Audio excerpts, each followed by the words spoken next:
বিজয় কেবল অর্জন করাই যথেষ্ট নয়, বিজয়কে সঠিক পথে ধরে রাখাও আমাদের দায়িত্ব।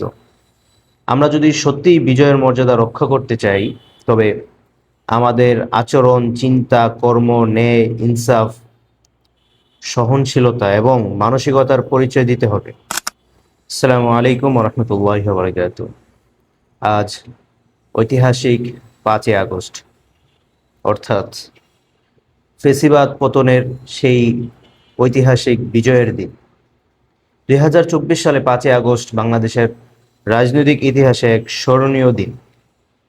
দীর্ঘ আন্দোলন, সংগ্রাম, আত্মত্যাগ এবং জনতার দাবির ধারাবাহিকতায় এই দিনে শেখ হাসিনা পতন ঘটে।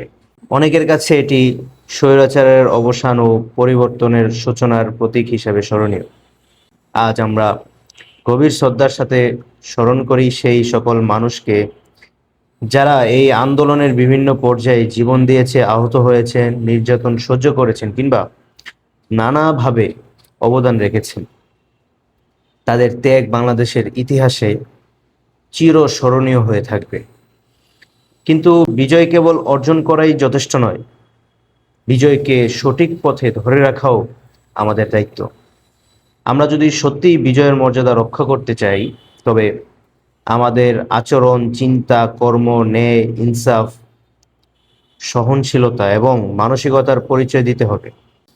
আমরা যেন কখনো ন্যায়, প্রতিহিংসা, জুলুম কিংবা ক্ষমতার অপব্যবহারের পথে না হাঁটি।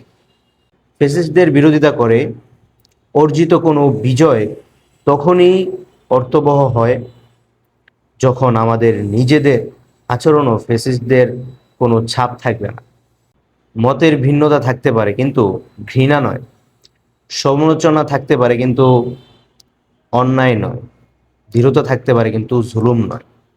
আসুন আমরা এমন একটি বাংলাদেশ গড়ার প্রত্যয় করি যেখানে ন্যায় বিচার প্রতিষ্ঠিত হবে, মানুষের অধিকার সম্মানিত হবে, ভিন্ন মতকে শত্রু নয় নাগরিক অধিকার হিসাবে দেখা হবে এবং ভবিষ্যৎ প্রজন্ম একটি নিরাপদ, মর্যাদাপূর্ণ ও ইনসাফ ভিত্তিক রাষ্ট্র পাবে।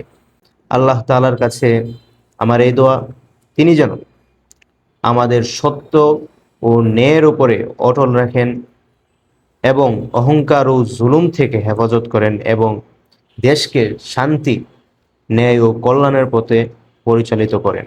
আমিন।